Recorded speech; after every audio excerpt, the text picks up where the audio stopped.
DPSP which means directive principle of state policy, जो कि directions हैं गवर्नमेंट के लिए कि उन्हें सिटीज़न के लिए क्या नई चीज़ें करनी चाहिए, किस चीज़ पे रूल्स रेगुलेशंस बनानी चाहिए और किन चीज़ों का कंट्रोल उन्हें करना चाहिए।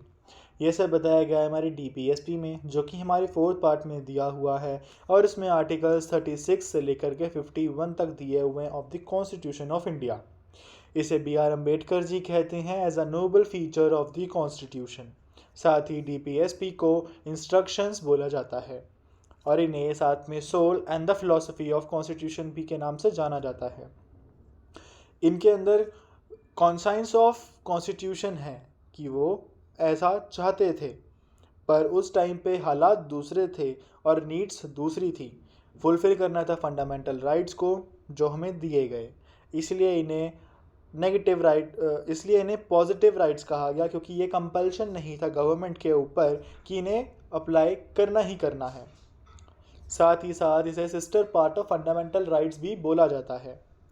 कई बार क्वेश्चन आता है DPSP versus fundamental rights, 2-3 divisions बता देता हूँ आपको। DPSP is the positive right, जैसे कि मैंने अभी आपको बताया कि कंपल्शन नहीं होता गवर्नमेंट के ऊपर इन्हें अप्लाई करना या ना करना। पर फंडामेंटल राइट्स जो है नेगेटिव राइट्स हैं।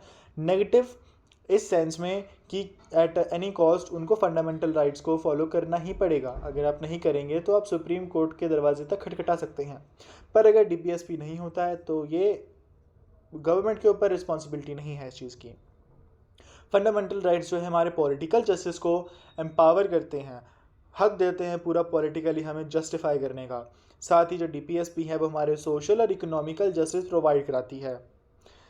DPSP is also non justifiable rights हैं, पर हमारे फंडामेंटल राइट्स जो हैं वो जस्टिफिएबल राइट्स हैं, जिनको जस्टिफाई करना ज़रूरी है कि अगर ऐसा हुआ तो क्यों हुआ, नहीं हुआ तो क्यों नहीं हुआ।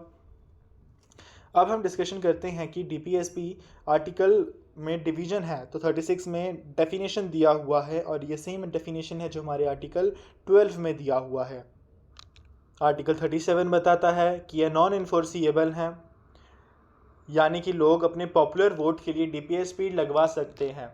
क्योंकि अगर आप देखो तो सरकार का काम होता है DPSP को इंट्रोड्यूस करवाना, रिफॉर्म्स लेके आना जो कि जनता के हित में होंगे। अब जनता जब भी तो खुश होगी ना जब भी आप जनता के लिए कुछ कर रहे होगे।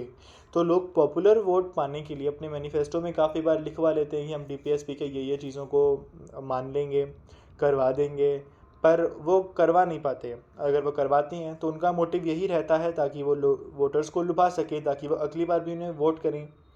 क्योंकि अगर वो काम नहीं करेंगे जो उन्होंने मैनिफेस्टो में वादा किया हुआ है तो लोग तो नहीं करेंगे ना उन्हें वोट, तो अगली बार वो सत्ता में नहीं आने वाले हैं। विद दिस आगे डिवीज़न होता है 3 हिस्सों में DPSP का, 3 ब्रॉड एरियाज़ में, जो कि कॉन्स्टिट्यूशन में गिवन नहीं है, पर हम उसको ये 3 डिवीज़न में आराम से बैठ के पढ़ाई कर सकते हैं। पहला है सोशलिस्ट आप जानते होंगे सोशल वेलफेयर के लिए होता है।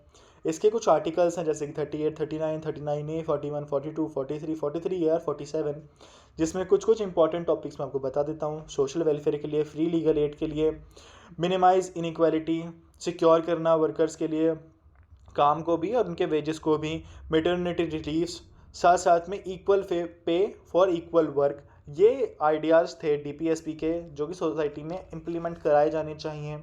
अलॉन्ग विद दैट जो सेकंड हमारा सिस्टम था वो था गांधीयन प्रिंसिपल्स, जिसके अंदर आर्टिकल्स जैसे कि 40, 43, 43B, 46, 47 और 48 आते हैं, जिसके अंदर गांधी का जो विज़न था उसके अकॉर्डिंगली DPSP फ्रेम किए गए थे। जैसे कि उनका विज़न था to organise a village panchayat, raise level of nutrition, यानी कि जो लोग खाना खा रहे हैं उसका न्यूट्रिशन बढ़े, एनिमल हस्बेंड्री में थोड़ा साइंटिफिक इनोवेशन किया जाए, साथ ही promotion of cooperative societies, proper condition for work और वर्कर्स, साथ में स्लॉटर ऑफ काउट्स का बंद कर देना। ये कुछ DPSPs थे जो कि गांधी के प्रिंसिपल के अंडर आते हैं। Then we have a liberal principles जो आर्टिकल 44, 45, 48, 48A, 49, 51 और 50 में आते हैं, जो कि काफ़ी लिबरल आइडियाज़ के साथ हैं, जिसमें बात करी गई है इन्वायरमेंट और नेचर के बारे में, इंटरनेशनल पीस एंड आर्बिट्रेशन के बारे में, यूनिफॉर्म सिविल कोड के बारे में, एजुकेशन के बारे में, separation of judiciary from executive के बारे में, और साथ में प्रोटेक्शन की बात करी गई है मॉन्यूमेंट्स के लिए, जो कि हमारे लिए नेशनल इंपॉर्टेंस का रोल रखते हैं।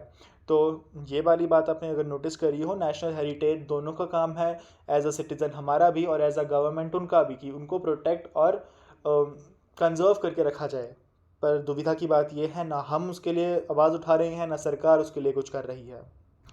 इसी के साथ DPSP हमारा ख़त्म होता है। देखने के लिए शुक्रिया। जय हिंद।